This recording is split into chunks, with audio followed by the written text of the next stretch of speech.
Muy buenas tardes, mi nombre es Alejandro García y voy a exponer el siguiente tema que tiene como título Fractura en materiales nanoestructurados para la materia de comportamiento mecánico de los materiales.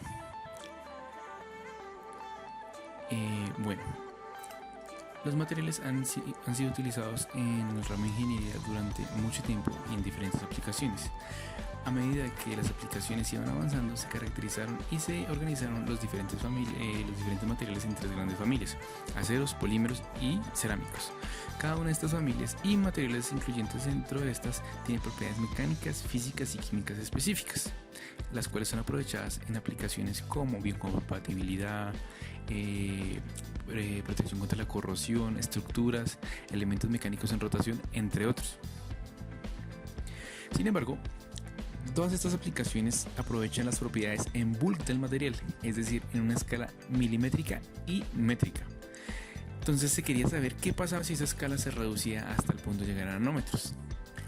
En la imagen de la izquierda se pueden observar diferentes átomos, arreglos atómicos, donde los átomos azules son los que están en contacto con la superficie y los verdes los que no.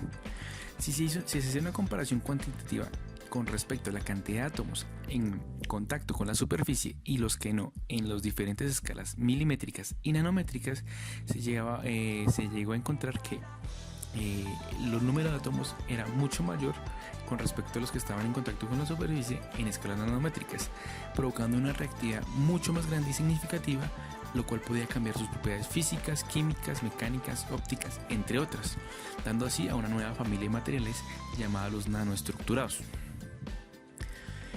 Si hacemos una escala con respecto a las diferentes escalas del material, primero encontramos el átomo de tamaños de un Armstrong aproximadamente, y después de este hay una celda unitaria, que es el arreglo de varios átomos.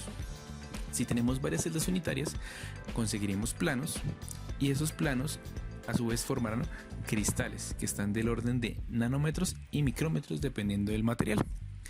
Si unimos cristales de diferentes planos de crecimiento, podremos obtener granos, y a su vez si unimos los granos podremos obtener microestructura, de tal manera que los materiales que se aprovechan son desde micrómetros hasta centímetros o metros. ¿Qué pasó con los materiales nanoestructurados? Se quiso implementar una gran reducción en el tamaño de esos componentes. Entonces, si analizamos el gráfico de abajo, podemos ver que el átomo y la celda atómica no cambian porque son tamaños atómicos, o sea, mucho más pequeños que los nanométricos. Sin embargo, el cristal, el grano y la nanoestructura pasan a ser del orden de nanómetros, incluso unos pequeños micrómetros, lo cual incide gravemente en sus propiedades, debido a que, como su reactividad es mayor, sus propiedades van a cambiar drásticamente.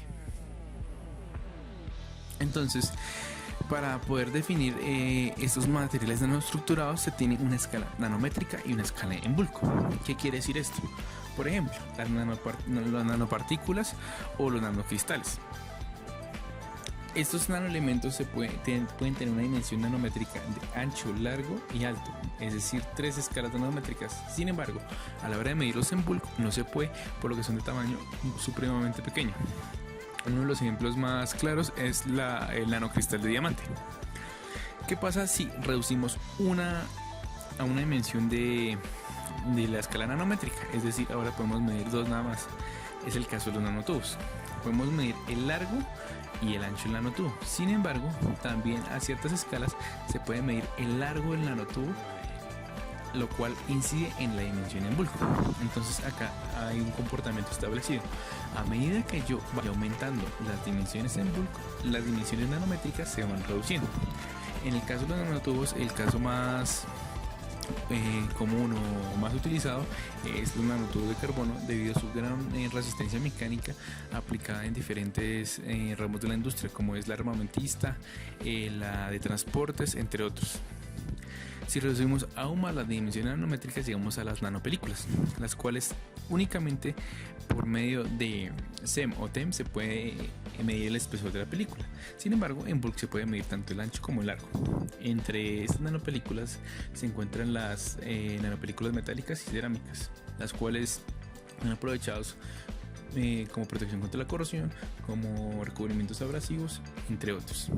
Por último, si ya tenemos el material en bulk, no tendremos ninguna dimensión a escala nanométrica, y son los materiales convencionales que conocemos diariamente en las aplicaciones de ingeniería. Para poder hablar de la fractura tenemos que hablar primero de la deformación en materiales en bulk. Hay diferentes modos de deformación en los materiales. Entonces supongamos que tenemos una probeta de material X o Y, puede ser metálico o cerámico, y hacemos un pequeño corte y sacamos una microestructura del orden de micrómetros y milímetros y aplicamos un esfuerzo uniaxial de tensión. Si aplicamos un esfuerzo uniaxial de tensión a 45 grados se presentará el cortante máximo. Entonces en la figura de abajo podemos esquematizar qué pasa. Si el cortante máximo está sobre un cristal, este provocará dislocaciones. Estos defectos cristalinos que se acumulan en los arreglos interatómicos del material. Estos efectos van a ir saltando uno por uno hasta llegar a un escalón, es decir, se van a deslizar interatómicamente. Esto solo en un cristal. Si magnificamos eso durante todos los cristales, en todos los granos, tendremos que a medida que yo genere más dislocaciones, la energía necesaria para producir estos escalones va a ser mucho mayor. Es lo que ocasiona el endurecimiento por deformación, lo cual es bastante utilizado en las aplicaciones de ingeniería en los diferentes materiales. Sin embargo, cuando reducimos la escala a partes nanométricas, la cosa cambia. ¿Por qué? Porque estos nanocristales son tan pequeños y no se pueden acumular dislocaciones, lo cual genera un deslizamiento mucho más fácil. Entonces, si comparamos el gradiente de formación de esfuerzo aplicado en materiales convencionales con respecto al de la nanoestructura, va a ser muy pequeño. Eso quiere decir que apenas pase la zona plástica, con muy pocos esfuerzos se va a deformar en una gran cantidad. Como solución en esto se colocan o se adicionan partículas de segunda fase o dislocaciones, lo cual tienen como objetivo permitir que estas dislocaciones se acumulen y generen un gradiente de esfuerzo mucho mayor que eleve mi sigma UT, o sea, mi sigma último de la tracción. Esto es muy particular en metales nanoestructurados. Otra manera de formación en materiales, más comúnmente este es un comportamiento en materiales dúctiles, es la formación de microvacíos. A medida que yo aplique un esfuerzo uniaxial de tensión, van a empezar a aparecer microvacíos en los límites de grano y en algunos granos del material. Esto implica que se formen microgrietas, como el modelo de la parte de abajo, por medio de las bandas de corte. Dependiendo del espesor del material y del largo, el corte o la fractura se va a ver en diferentes maneras. Por ejemplo, si el material es muy delgado respecto a su sección transversal, va a cortar en 45 grados. Si el material es más grueso, este va a tener un labio de corte y va a tener una sección perpendicular al esfuerzo normal y un labio de corte 45 grados.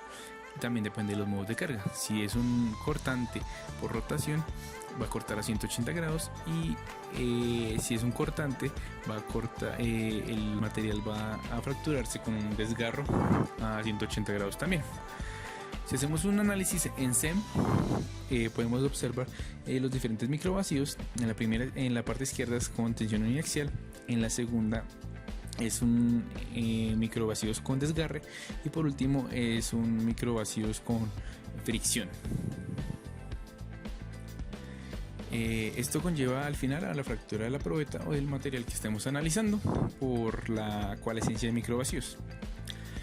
Entonces, con lo anteriormente mencionado, pasamos a los modos de carga. ¿Qué son los modos de carga? Los modos de carga son situaciones en que el material es sometido a diferentes puntos de esfuerzo, ya sea de formación plana, estado triaxial de esfuerzos, donde la grieta se comporta de cierta manera. Entonces tenemos modo 1, modo 2, modo 3.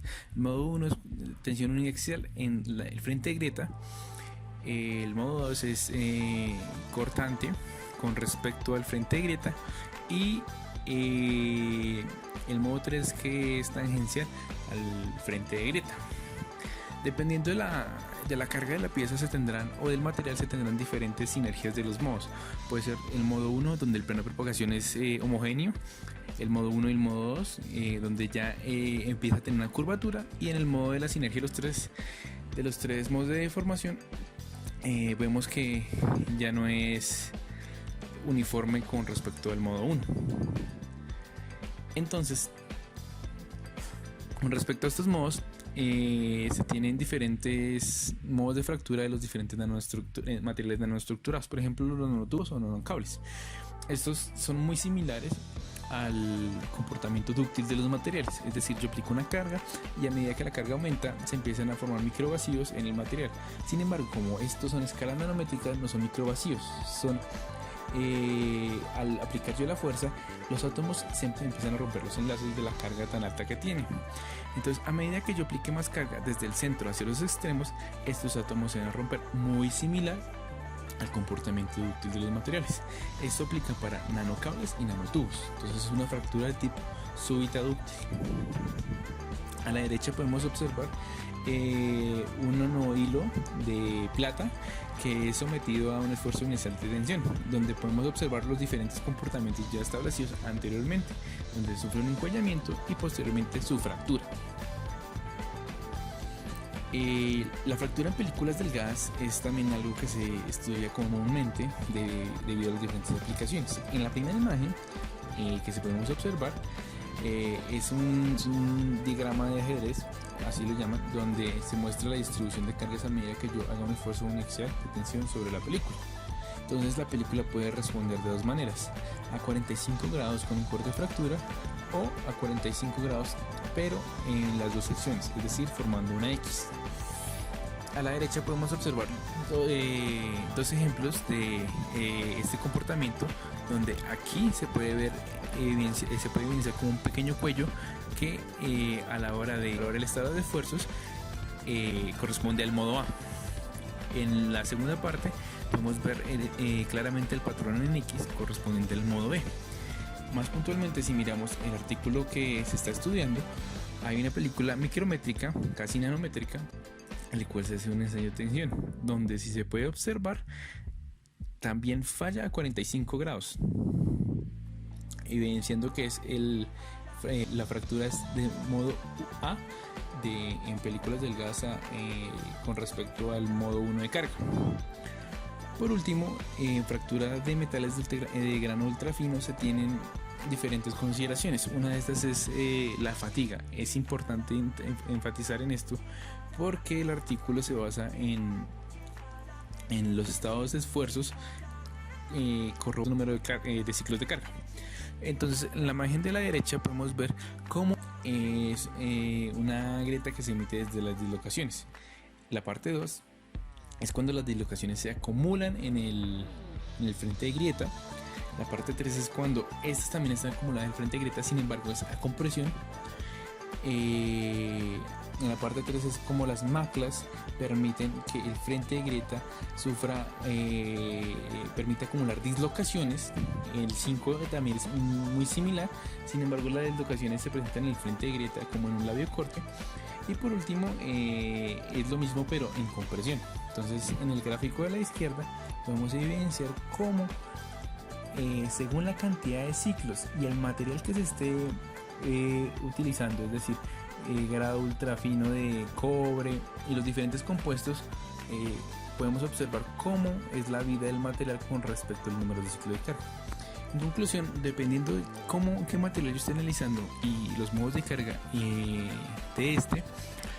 el material va a sufrir diferentes tipos de propagación de fractura. Sin embargo, en nanomateriales se puede simplificar y llevar a los materiales a un estado muy similar al estado en bulk, es decir, fractura súbita frágil, fractura súbita dúctil.